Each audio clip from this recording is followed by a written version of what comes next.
Anamika chapter 7 Yashwant ఆఫీసులో తన క్యాబిన్లో కూర్చుని పని చేస్తున్నాడు. అతని స్నేహితులు కొందరు అదే క్యాబిన్ బయట మాట్లాడుకుంటున్నారు. కొన్ని రోజులుగా యశ్వంత్ చాలా సంతోషంగా ఉన్నాడు. ఏమైంది? ఏమైనా జరిగిందా? నీకు తెలియదా? యశ్వంత్ ప్రేమలో పడ్డాడు. ఇప్పుడు నిద్రపోతున్నప్పుడు, మేల్కొన్నప్పుడు, పని చేస్తున్నప్పుడు అతను తన ఆలోచనలలో ఉంటాడు. ఆ అమ్మాయి ఎవరు? తను మన ఆఫీసుయేనా? లేదా విమల్ సర్ కూతురా? అది ఎలా అవుతుంది? తను అసలు ఇక్కడ లేదు కదా. అప్పుడు ఎవరు మరి చెప్పు? తెలియదు. అతను ఆమె గురించి సరిగా ఏం చెప్పలేదు. వాళ్ళు ఎలా కలుసుకున్నారు? అది కూడా నాకు తెలియదు. నాకు తెలిసి వారిద్దరూ కేవలం ఒకరితో ఒకరు లేఖల ద్వారా మాట్లాడుకుంటూ వారిద్దరూ ప్రేమలో పడ్డారు. ఈ రోజులులో లేఖల ద్వారా ప్రేమ? దేవుడా! యశ్వంత్ నిజంగా చాలా పాతబడిపోయాడు. అమ్మాయి పేరు మీద ఉత్తరాలు పంపుతున్నది అమ్మాయి కాదు, అబ్బాయి అని నాకు అనిపిస్తుంది. నిజం తెలిసిన రోజు అతని ముఖంలో ప్రస్తుతం కనిపించే చిరునవ్వు ఉండదు. నువ్వు అతని స్నేహితుడివా లేదా శత్రువా? నేను స్నేహితుడిని, కాబట్టి నేను అతనిని హెచ్చరించడానికి ప్రయత్నించా, కాని అతను నా మాట వినడం లేదు. పిచ్చి పట్టి ప్రేమతో కళ్ళు మూసుకున్నాడు. ఇది ప్రేమ గురు, అందులో పడ్డాం అంటే పిచ్చి పట్టినట్టే. అక్కడున్న వాళ్లు నవ్వుతూ, నువ్వు చెప్పింది నిజం.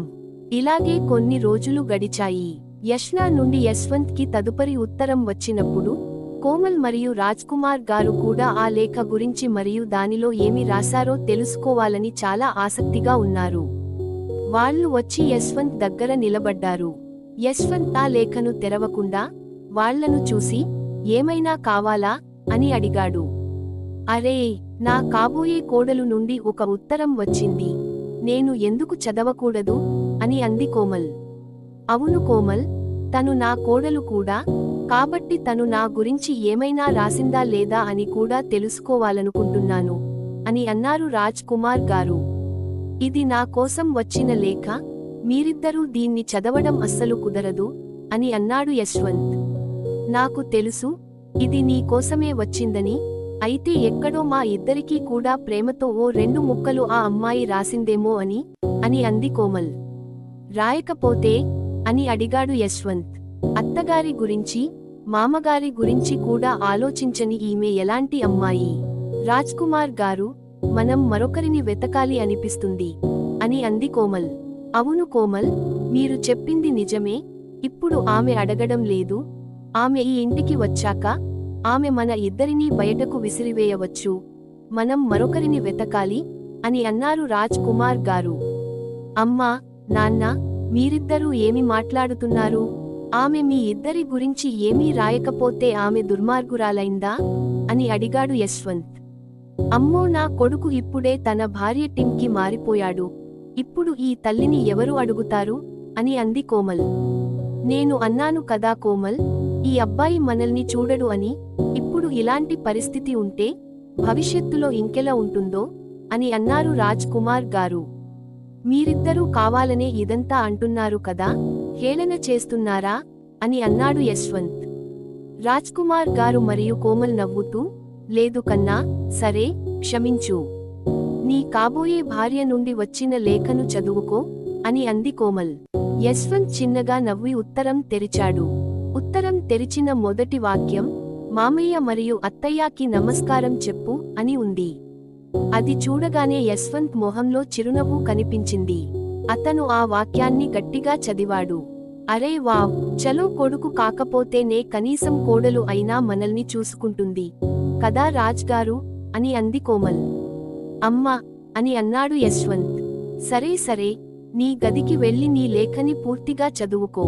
చదివి తను ఎప్పుడు వస్తుందో మాకు చెప్పు, నేను తన కోసం చాలా మంచి భోజనం వండుతాను అని అంది కోమల్. యశ్వంత్ నవ్వుతూ తన గదిలోకి వెళ్ళాడు. గదిలోకి వెళ్ళిన తర్వాత అతను లేఖ మొత్తాన్ని క్షుణ్ణంగా చదివాడు. సో నువ్వు పెళ్లి చేసుకోవాలనుకుంటున్నావన్నమాట? అది కూడా నన్ను? ఈ విషయం నాకు కదా ముందుగా చెప్పాలి. నన్ను పక్కన పెట్టి ప్రపంచం మొత్తానికి చెబుతున్నావు. ఇది తప్పు కదా యశు. నేను కూడా నాన్నతో మాట్లాడాను. ఆయన కూడా నాతో పాటు ముంబైకి వస్తున్నారు నిన్ను కలవడానికి. మరియు అత్తయ్య మామయ్యలను కలవడానికి.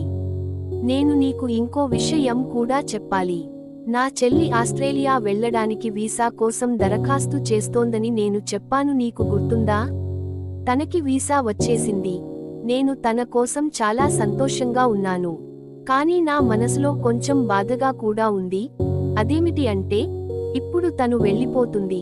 నాకు నీతో పెళ్లి అయిపోతుంది. ఆ తర్వాత నాన్న ఒంటరిగా మిగిలిపోతారు. అందుకే నేను ఏం చెప్పానో తెలుసా? తను కూడా నాతో పాటు ముంబైకి రావాలి అని. అక్కడ మనకు అనాథాశ్రమం ఉంది. దాని పనులు చూసుకుంటూ మనతో పాటే ఉండాలి అని. ఇందులో నీకు ఏమైనా అభ్యంతరం ఉందా? ఇది నీతో ముఖాముఖిగా చర్చించాల్సిన విషయం. కానీ నాకు తెలియదు యశు, నా మనసులో ఒక వింత భయం. ఈ భయము నీ నుండి విడిపోవడమా లేక నీ దగ్గరికి వస్తున్నందుకా అన్నది నాకు అర్థం కాలేదు. ఏం జరిగినా ధైర్యంగా, నీపై నమ్మకంతో నిన్ను కలవడానికి మాత్రమే ముంబై వస్తున్నాను.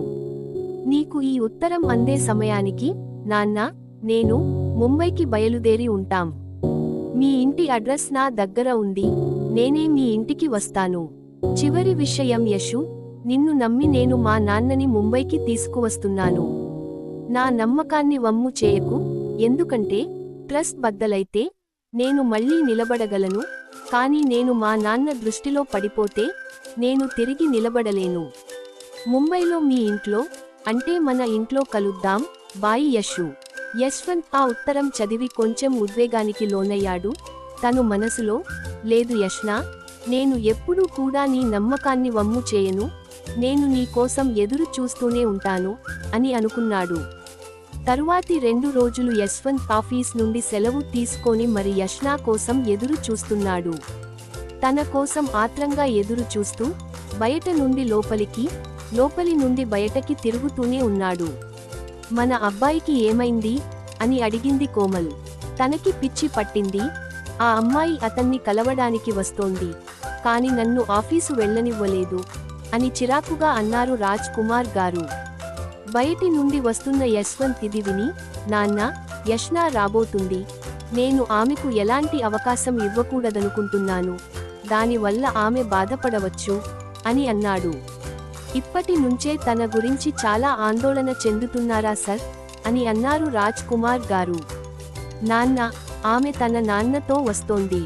మీరు కూడా ఉంటే బాగుంటుంది అని అన్నాడు యశ్వంత్. వాళ్ళు వచ్చినప్పుడు నన్ను పిలవచ్చు కదా. మీ ఇద్దరిది ఉత్తరాల ద్వారా పాతకాలపు ప్రేమ. నేను ఒప్పుకుంటా. కానీ నాకు ఫోన్ ఉంది, నీకు కూడా ఉంది అని అన్నారు రాజ్ కుమార్ గారు. నాన్న, నువ్వు అలా చేస్తే చాలా ఆలస్యమవుతుంది. బహుశా వాళ్ళకి నచ్చకపోవచ్చు. ఒక 2 రోజులు ఆఫీస్కి వెళ్ళకపోతే ఏమవుతుంది?